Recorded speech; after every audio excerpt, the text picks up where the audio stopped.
Hello, fellow associates. Sushi Susie here.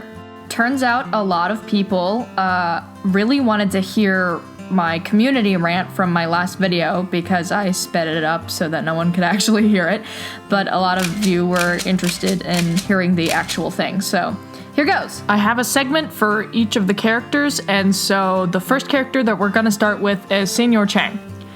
Chang said himself in Season 6 that he had not been well utilized since Season 1, and it's very true.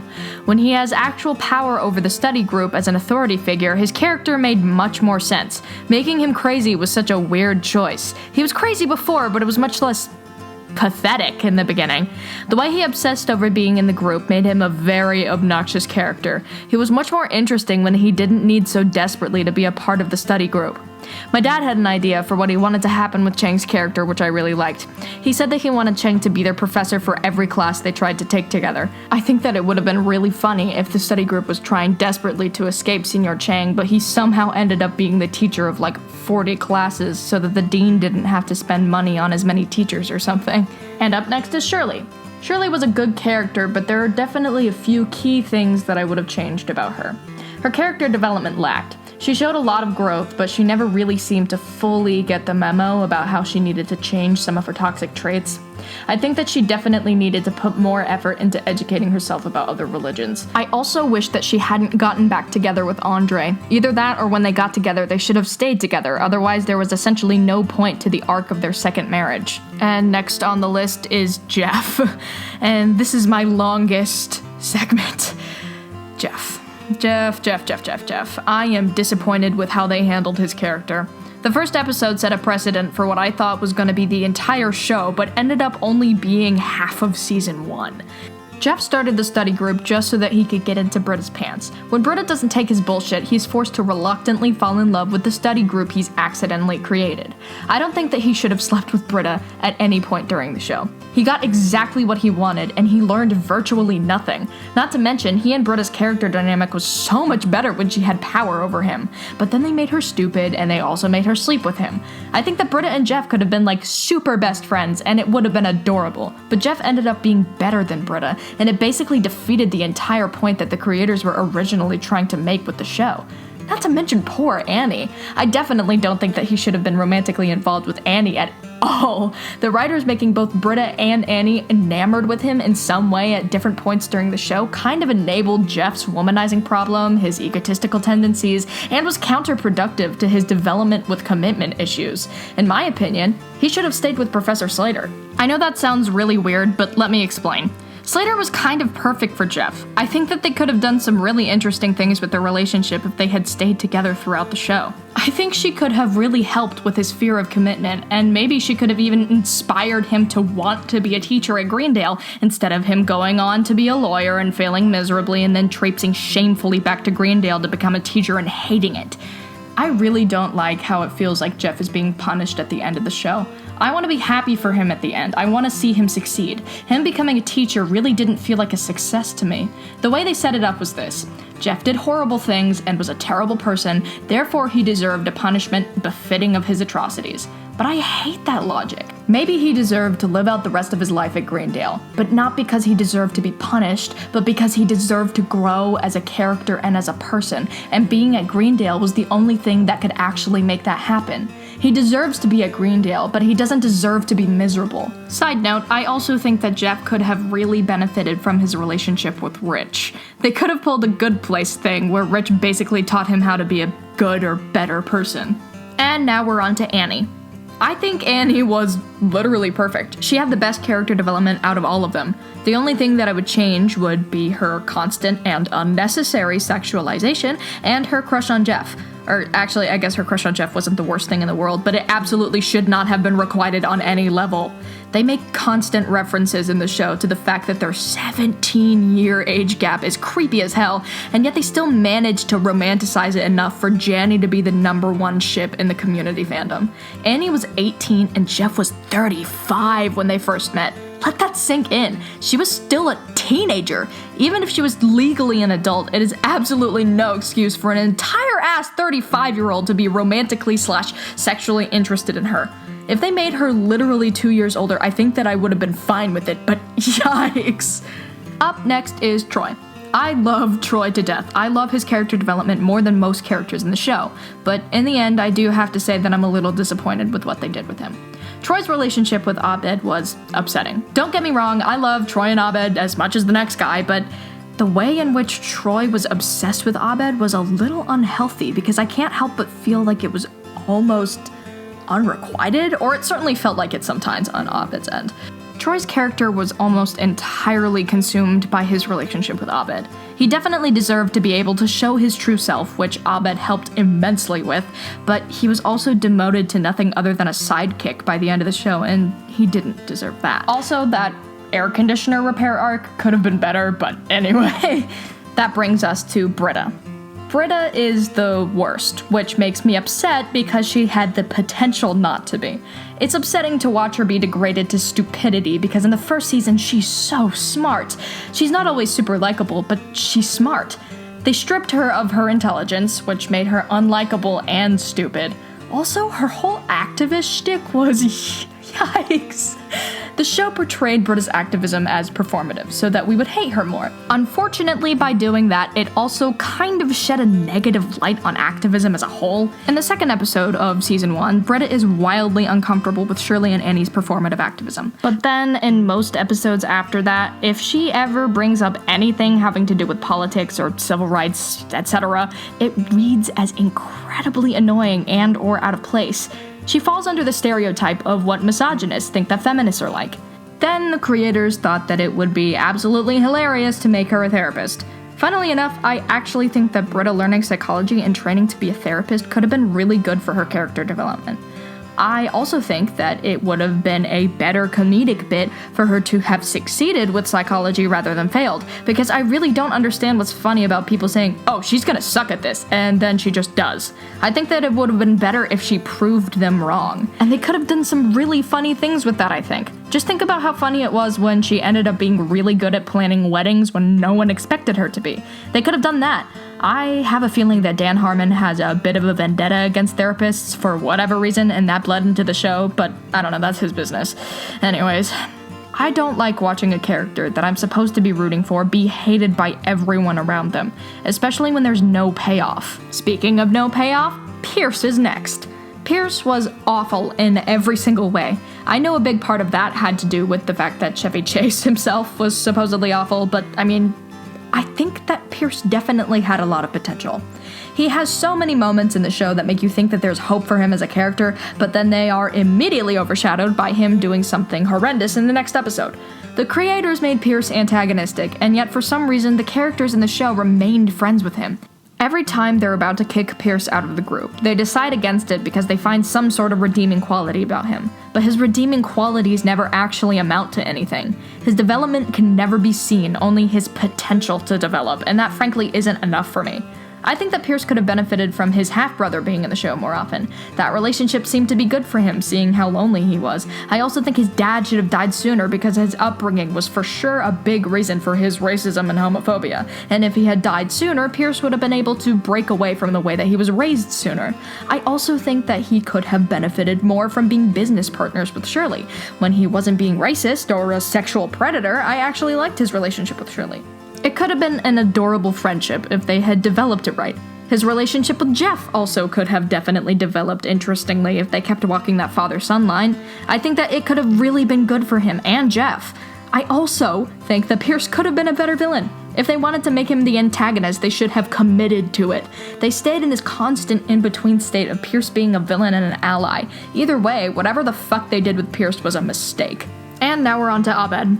I love Abed more than anything in the world. I have a photoshopped picture of our wedding framed in my room, but they still made some mistakes with his character. They made him more and more inconsiderate as the show went on. In the beginning, they showed how much he legitimately cared for his friends. For instance, he told Annie that he didn't leave the Duncan Principle experiment because she had asked him to stay and said they were friends. He also made Shirley's YouTube video for her even though he didn't really want to. That changed throughout the course of the series, I feel like, though. In Season 5, when Annie asked Abed to say on the lie detector whether he cared about people at all, he avoided the question, and it bothered me quite a bit. You can see where his character is somewhat inconsiderate at times in the beginning, but it never really rubbed me the wrong way until later on in the series, specifically in Season 5. In season 1, in the episode where he exploits Britta's money when she pays for his classes, Abed at his very core is still shown to care deeply for his friends. The show often seemed to trace all of his faults or flaws as a character, such as being selfish or inconsiderate, back to him being autistic, even though those things don't necessarily always coincide. That being said, I do believe that Abed is some of the best representation I've seen in a while for autism in TV. I just have a couple of nitpicks. Also, Abed's character declines after Troy leaves. They decide to give him a girlfriend, which I kind of enjoyed, but I feel like his character didn't really need that. They bring her back from the depths of season 4 and give her to Abed as some kind of substitute for him and Troy's relationship. I also really miss Jeff's relationship with Abed in the first couple of seasons. It was almost entirely eclipsed by Troy and Abed's relationship, which I absolutely adored, but it didn't really leave room for any other relationships that Abed and or Troy could have potentially had. And last but not least, the Dean. Literally just stop. Like, why did they have to make him a sexual predator? The demonization of men-loving men is very prevalent in his character. Many gay/queer in general characters are depicted as sexual deviants, highly suggesting that being attracted to the same sex makes you perverse. There are several instances in the show in which the Dean harasses Jeff for the sake of comedy, but I honestly don't find it funny. It's uncomfortable to watch. He and Jeff could have actually had an interesting friendship if they hadn't made the Dean so consistently creepy. In the episode where the Dean blackmails Jeff into hanging out with him and then Jeff ends up actually having fun, I kind of enjoyed their dynamic. I think it would have been better for comedy purposes and for character relationship development for the Dean to have legitimately seen Jeff at the mall due to coincidence, rather than him creepily snooping through his emails. The relationship that Jack and the principal ended up having in AP Bio was the type of relationship that I was hoping Jeff and the Dean could have. In season 6, their relationship becomes a little more tolerable, but I wish it had been that way sooner. Also, over the course of the show, they almost entirely erase Craig's identity as a pansexual. They focus much more on his attraction to men because it's funnier. You can clearly see his attraction to women earlier on in the series, but it dwindles down to casual references here and there to the fact that his sexuality isn't just gay. They address it in the Gay Dean episode in season 6, but it really doesn't make up for the butchering of his character in previous seasons. Now, let's talk about the racism. Racism and homophobia run rampant throughout Community. There are a few too many implications toward the idea that people of color can be racist towards white people. Also, the racist jokes that they make are not that funny. They just straight up aren't even good.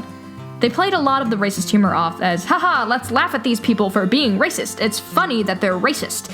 But it was often kind of tasteless and unnecessary. Chang straight up did blackface in an episode. Yikes. Annie was way too excited to run that story in the school newspaper about how the Dean was literally racially profiling people. There's a ton of other stuff too, but the amount of microaggressions that the majority of the cast of characters commit toward one another is insane. One more thing before my big conclusion. This is a message to all the writers out there who think that a show has to be realistic to be good. Art imitates life, but life also imitates art, and therefore we have this endless cycle of someone being an asshole in real life because of someone being an asshole on TV because of someone being an asshole in real life. If art has the power to influence real life, then use that power for good. TV and cartoons don't have to be realistic, so stop using that as an excuse to be racist, ableist, homophobic, etc. Encourage people in real life to develop by showing them that your characters can, or at least stop rewarding and making excuses for the shitty people in your writing and give them what they frickin' deserve. Obviously, characters need flaws for the sake of depth, but when you make a character like Pierce and then refuse to develop said character, then people are gonna start treating things that should be taken seriously like they're funny. People are gonna start thinking that making excuses for racist behavior is okay because it's just quirky old funny grandpa who says silly things because, you know, media affects real life perception. And another thing, just because something is meta doesn't mean it's good. If you can point out your mistakes, good for you, but if you don't actually fix said mistakes, then your point becomes entirely null. Bringing attention to your mistakes by breaking the fourth wall doesn't really fix jack shit, it just draws attention to your mistakes. Okay, one last thing. I just want to make a small disclaimer. I love Community. I think it's great. It's one of my favorite shows ever made. There are so many incredible, wonderful things about it. By making this video, I'm not trying to be like, Community sucks. Cancel Community. Hashtag Community is over party. I just think it's important to address the problematic elements that we see in media, even if we enjoy it, because contrary to popular belief, you can love something while also still being cognizant of its flaws. All right, back to the rest of the video. And finally, here we are. My favorite part. How the show would have ended if I wrote it. First of all, Jeff and Britta would have never gotten together, so at the end of season 1, Jeff would have gotten back together with Slater instead of the whole annoying and kind of misogynistic battle between Britta and Slater. That would also mean that he never made out with Annie, because he never would have run into her on his way out of the building. This would kick off a series-long on and off relationship between Slater and Jeff that would ultimately end with Jeff proposing to her in the last season or maybe even last episode.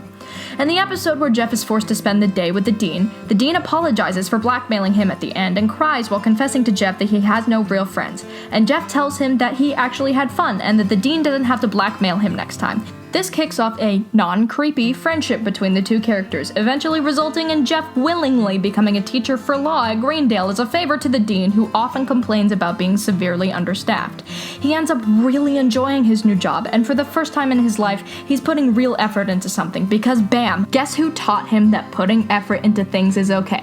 Rich from pottery class. That's right, their relationship develops similarly to Chidi and Eleanor from The Good Place, minus the romance stuff, after Jeff shows up at his doorstep begging him to teach him how to be a better man. In my version of the script, Troy and Pierce's relationship would have been much better developed, that way it would hit a lot harder when he died and left all of his money to him. When Troy and Pierce moved in together, I would have focused a bit more on their friendship, and I also would have made him business partners with Shirley much earlier in the show, resulting in Shirley making enough profit to single-handedly take care of herself and her kids without the help of a husband. I would have also developed Pierce and Jeff's father-son relationship, which would result in Jeff going to visit his dad on Thanksgiving with Pierce instead of Britta. Pierce would have stood up for Jeff and given his father a speech about how shitty he was, inspiring Jeff to follow suit, giving his own speech as well. And then the two of them would leave to go get drinks somewhere and make a toast to shitty dads. I also would have taken the air conditioning repair arc with Troy much less seriously. It was pretty silly all in all, but it got way too intense. It should have stayed as a cute side quest sprinkled throughout the show. I would have focused more on his dance arc with Britta instead. Speaking of Britta, she would have been a licensed therapist by the end of the show. I think that if she ended up being a good therapist, then she could have maybe helped Abed with his fear of them, which I think would be good character development for both of them. She absolutely would not give him therapy herself, though. She would just help him find someone who he really liked. Also, before Troy leaves on his boat with LeVar Burton, he and Abed get married. If you don't ship them, disregard that previous sentence, but in my personal opinion, the closet is fucking glass. Anyway, Pierce didn't give Abed anything in his will except for his sperm, which makes me kind of sad. If he and Troy had gotten married before Troy left, then they could have shared Pierce's wealth. Not to mention, it could have been a way for them to keep connected even when they were apart, so that they could be different people separated from each other, but still held together by something, like Ruby and Sapphire from Steven Universe. Annie would have had the same ending. I liked that she went off to become a little detective, and I liked that Abed went off to become a director. I was happy for them. I wish that Troy could have made a special appearance at the end, even if it was just his voice in a picture over Skype or something. Anyways, I just wanted them to all have a happy ending. And that concludes my long-ass fucking video essay about Community. I literally have been working on this since, like, December. I mean, not really. I, finished it in December, but then I just have been putting it off for, months and months and months, and then just, revising every day. Anyway, it's not important. Thank you for watching. Goodbye.